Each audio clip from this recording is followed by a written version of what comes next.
go to the platform of the dais, I have assignments, and this table has so graciously agreed to help me out. What I'm going to ask different tables to do is to give voice to some statements that were made very quietly during the Civil Rights era. They did not hit the paper, but they were very significant and led to very significant consequences. So I will tell the story, but at the certain point where these lines were spoken, I'd like you to help me speak them, because you amplify the power of those stories over 50 years ago. So with that, this table, let's just say this whole group right here, if you all would, you'll see how it fits. And I hope you're comfortable with saying this, but TT right here. Let me hear you say it. TT right here. TT right here. When I point to you, you'll hear the story and you'll know when to say that. This group, if you would, this table, it's going to bounce off me and hit you. It's going to bounce off me and hit you. And I know you can say this because I saw you up there. So can you all say it again? It's going to bounce off me and hit you. You will see the power of this. The table here, or this group here, if you would, say, you've got 15 minutes. You say it, you've got 15 minutes. And the person who said this was angry. You've got 15 minutes. Okay, with that, let me go on and get started. Thank you. I just want to say thank you to this amazing power couple of Wendy Lewis and Nicole. Thank you so much for this day.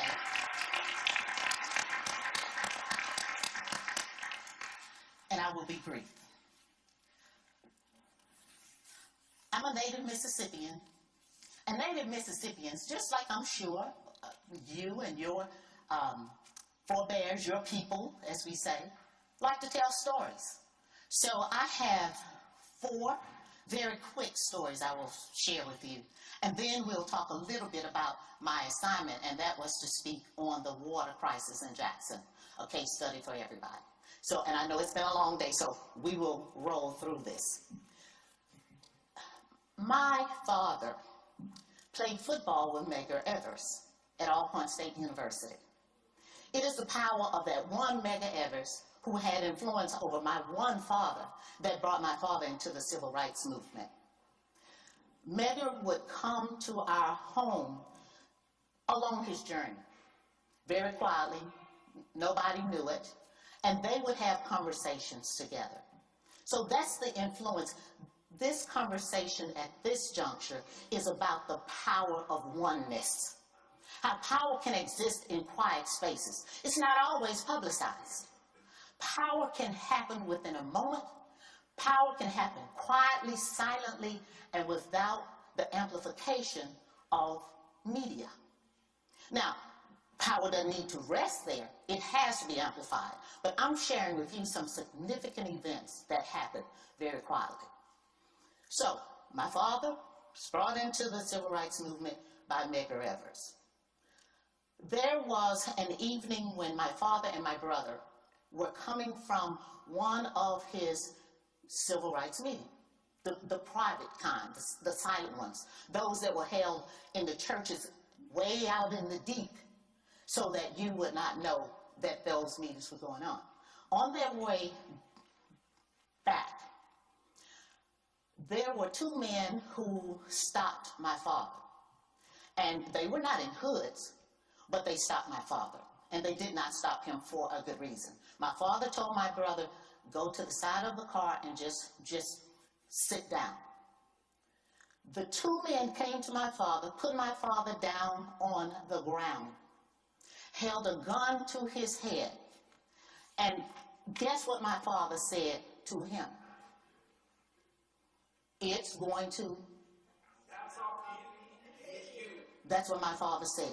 He said, you can pull that gun on me. They said, I'm going to kill you in word. And he said, my father was a Baptist preacher. He said, well, you can do that. But that bullet, when you pull it, when you pull that gun, that's going to bounce off my head. It's going to bounce back on your head and kill you dead. And their response was, you are a crazy, crazy N-word. And they let him go. That's story one.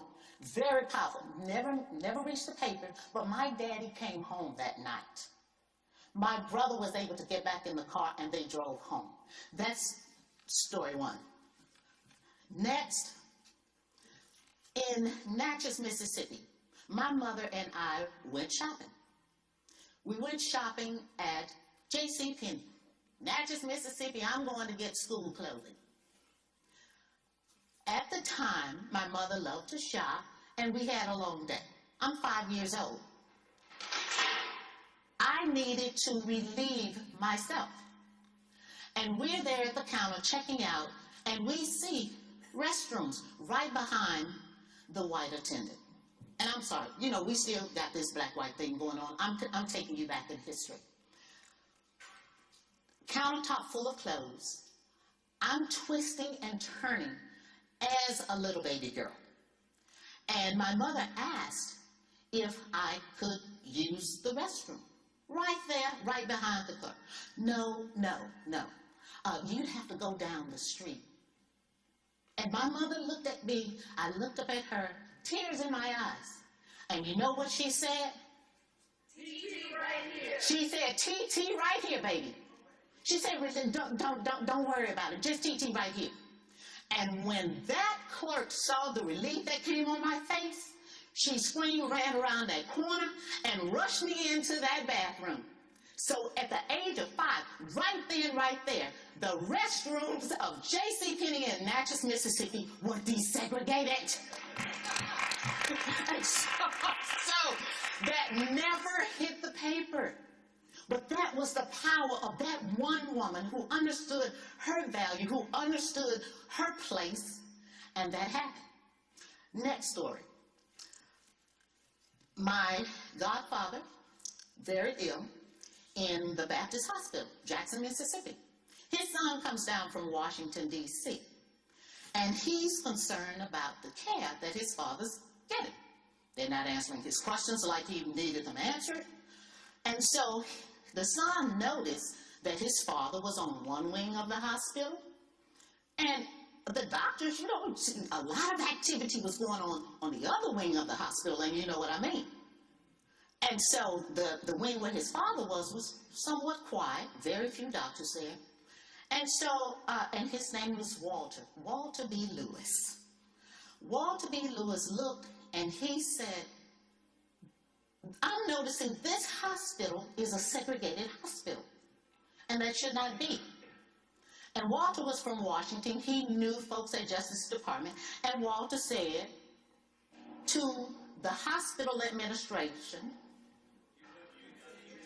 he said, you've got 15 minutes to desegregate this thing, or I'm going to have Justice Department down here and shut you down. Now, you know, Walter didn't need to shut down everybody because you got sick people in there, but that's what he said. And it was amazing. I'm a little girl witnessing this. They were moving beds, and they literally desegregated that hospital within that time frame. Nurses, attendants were running down the halls, and they moved black patients into the same wing as white patients, and the hospital was desegregated within 15 minutes. Now, that's the power of that one man who understood his access, and he spoke it, and it happened. So with that, I just come to you saying that I know I'm preaching to a choir of amazing people who have done amazing things. And that's why I say to you, Wendy and Nicole, if you have to tell them it's going to bounce off me and hit you, if you have to tell Nicole, TT right here, and if you have to give somebody, I'm giving you 15 minutes. I think the collective that you have here today shows that there is nothing that this group unified with your oneness of your amazing ability, your amazing expertise. There's nothing you can't do. So let me shift. Thank you for that. Let me now shift to Jackson, Mississippi, because there's a young man there by the name of Mayor Chukwe Lumumba. He is named the same name that his father was named. His father died in office, an amazing man. And to be quite honest, this is not a paid political announcement or ad or endorsement for Mayor Lumumba, because I've never met him, know of him, but I've watched what he's gone through. I'm the former executive director, statewide executive director for the Mississippi Department of Human Services. We ran it with integrity. This was back in 2000 to 2002. We ran the agency with integrity called You Know What, because we were trying to break the big contracts down into multiple contracts so that money could flow into more of the Black and brown communities, right there giving direct services to young people, to old people who needed direct services. So, nevertheless, ran the organization well. But nevertheless, because the budget was cut, when you put together the state dollars that were cut with the federal dollars that we couldn't match, you're talking about a $62 million cut. So with that, there needed to be a cut in people.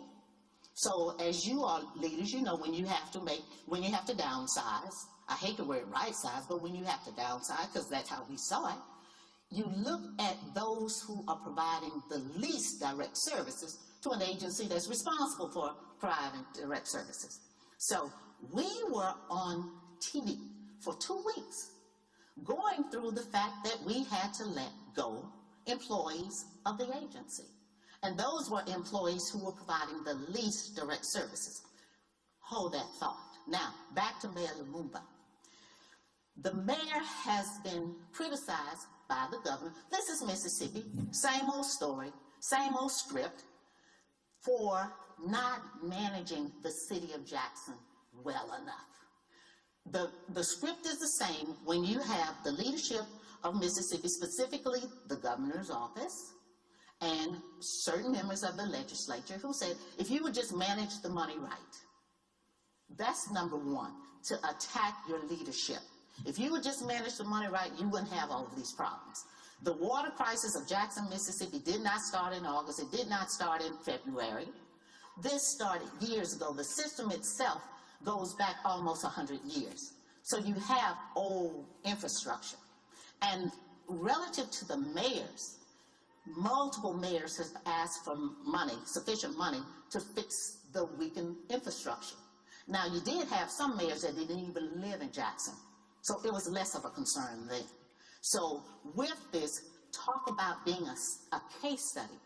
This is a real life situation in real time where you have a mayor, very smart, very sharp young man who understands management, who is being blamed. You have this war going on, this war of words between the governor who's saying, well, we've given you enough money. If only you knew how to manage it, you could fix this problem.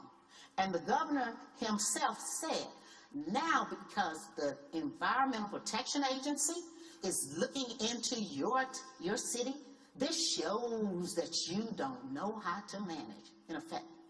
So, but what we see in terms of students who will look deeper into a case study, you will see that this was brought about not through any ineptness or lack of management experience on the mayor's part. It is because of years of neglect. And then when people know, i.e. leaders know, that you don't invest in something, it's going to go down. So now to come back and use the EPA to blame the mayor, to say, oh, you're not managing well, that's a part of what we in Mississippi call the talk of takeover.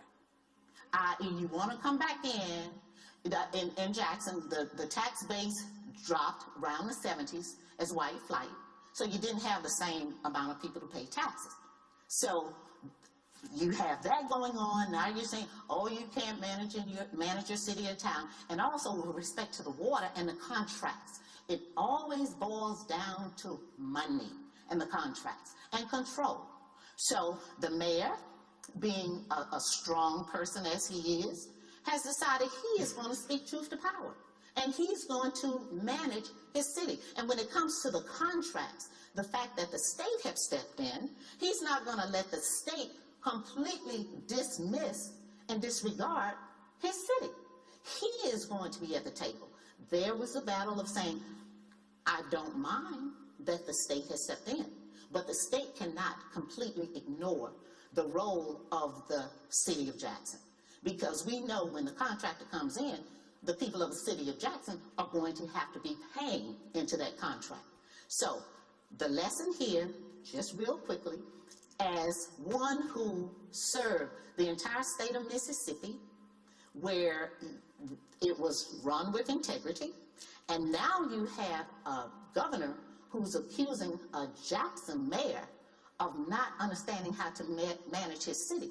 That Jackson mayor spoke truth to that other power to say, well, what about your agency, the Mississippi Department of Human Services, where they literally had to lead the executive director out in handcuffs because of misappropriation of monies. So the lesson here is that when you are a leader, you can decide to use or exert your power quietly and suffer in silence, or you can say, I am going to call it like it is. And I will say to you, during the time I was head of a state agency, $451 million agency, covered half of the state, the modus operandi during that time was not to tell it all, kind of put a positive spin on it, so that you don't tick off these legislators. You know, that's what those of us who were in leadership were saying. You know, you've got to tell some truth. You've got to keep pushing that envelope. But you try to do it in a way, you know, kind of respectful way. But this mayor is being respectful, but he's calling them out. So I'm saying, in terms of a case study, my way and those leaders back in the day, the way we did it, trying to be somewhat respectful, while at the same we got a lot done, versus his way is he's younger and he's saying, look, I will call you out. You are racist. You are being paternalistic. We never use the racist word publicly. You know, we would say it privately. So in terms of the case study, I say that you end up about the same. So we did not advance any more so than the mayor is by us being, you know, kind of quiet, not calling it what it is. So I would say to you now in next steps that he's doing the right thing the right way. Because all of these years we've gone through and we've not called things as they are, those of us in leadership. And we don't call it as it is in the media.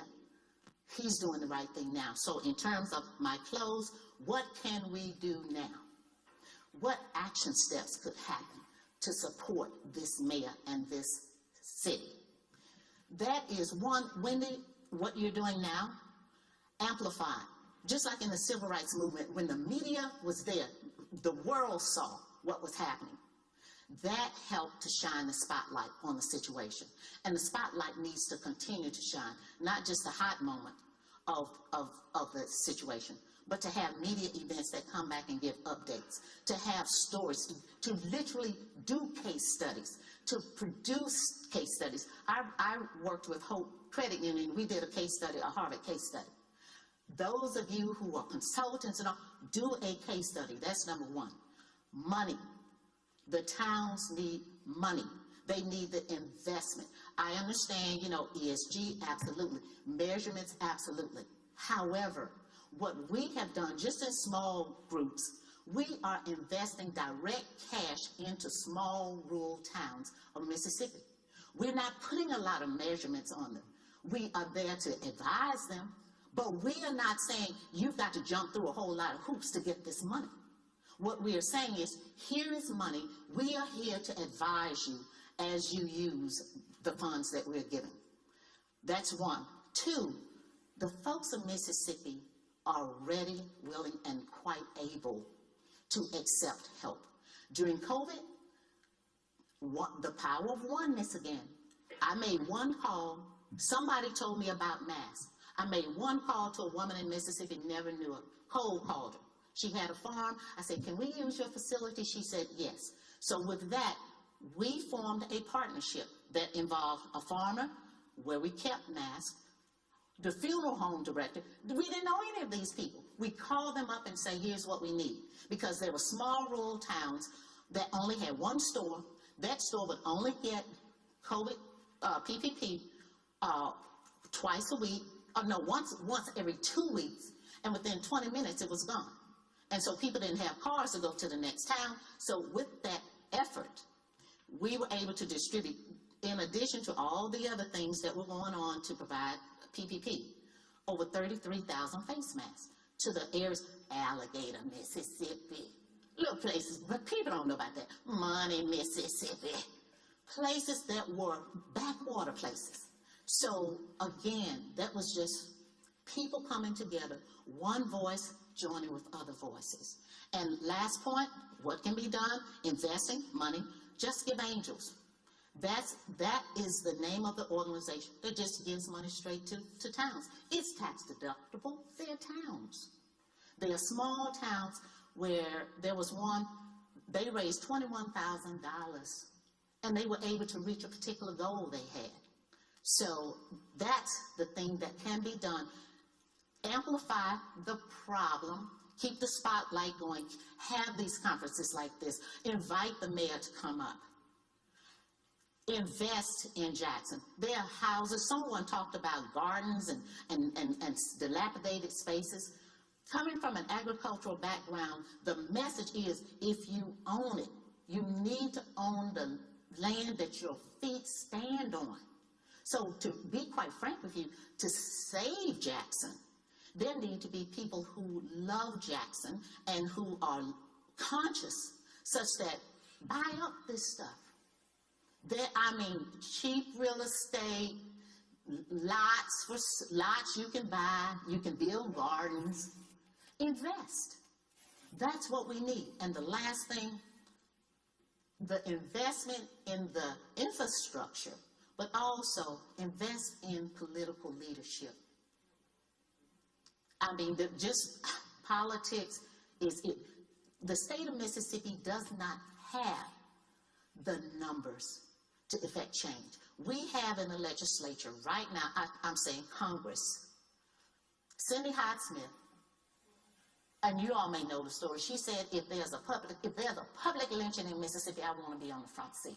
Now, she ran twice against Mike Espy, former agriculture secretary, a fine person, upright man. He couldn't beat her.